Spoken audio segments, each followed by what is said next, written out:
Assalamu alaikum, que la paix soit sur vous. Comment allez-vous? Avez-vous réussi à mettre en action vos valeurs, à vivre vos valeurs au quotidien? J'espère que vous avez compris l'importance de vivre en cohérence avec ce qui est important pour vous. Aujourd'hui, j'aimerais susciter votre attention dans la prise de conscience de la qualité de la relation avec Dieu. De quelle nature est-elle? Car même si parfois nous l'oublions, Dieu est présent.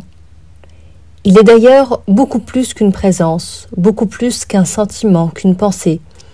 C'est à la fois tout ça et il est à la fois au-delà de tout ça. Aujourd'hui, et pour les prochains jours, j'aimerais juste que vous vous posiez la question: comment est votre relation avec Dieu? Avez-vous une relation avec Dieu? De quelle nature est cette relation? Prenez-vous Dieu comme quelqu'un qui châtie, comme quelqu'un qui vous surveille et qui vous punit au moindre écart? Ou prenez-vous Dieu comme quelqu'un de bienveillant, qui vous éduque et qui vous apprend à devenir meilleur? Dans une parole, Dieu dit: « Je suis aux yeux de mon serviteur ce que mon serviteur pense de moi. » En vérité, nous avons la possibilité de pouvoir choisir la relation que nous voulons avoir avec Dieu. Cela dépend de nous. Alors bien sûr, pour trouver l'équilibre entre la prédestination et le libre arbitre, ce n'est pas toujours facile.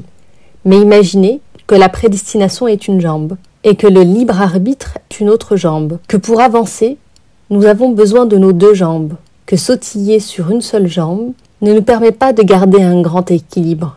Nous avons besoin des deux jambes pour avancer et de les mettre l'une devant l'autre. Il y a une part qui ne nous appartient pas et il y a une part qui nous appartient. Nous ne sommes pas responsables de ce que l'on a fait de nous, mais nous sommes responsables de ce que nous faisons, de ce qu'on a fait de nous. Donc aujourd'hui, posez-vous juste la question: quelle est votre relation avec Dieu? Et quelle relation avez-vous envie d'avoir avec Dieu? Juste posez-vous cette question. Quelle est ma relation avec Dieu? Et quelle relation ai-je envie d'entretenir avec lui? Je vous remercie de m'avoir écouté. Et en attendant la suite, prenez soin de votre relation avec Dieu. Assalamu alaikum, que la paix soit sur vous.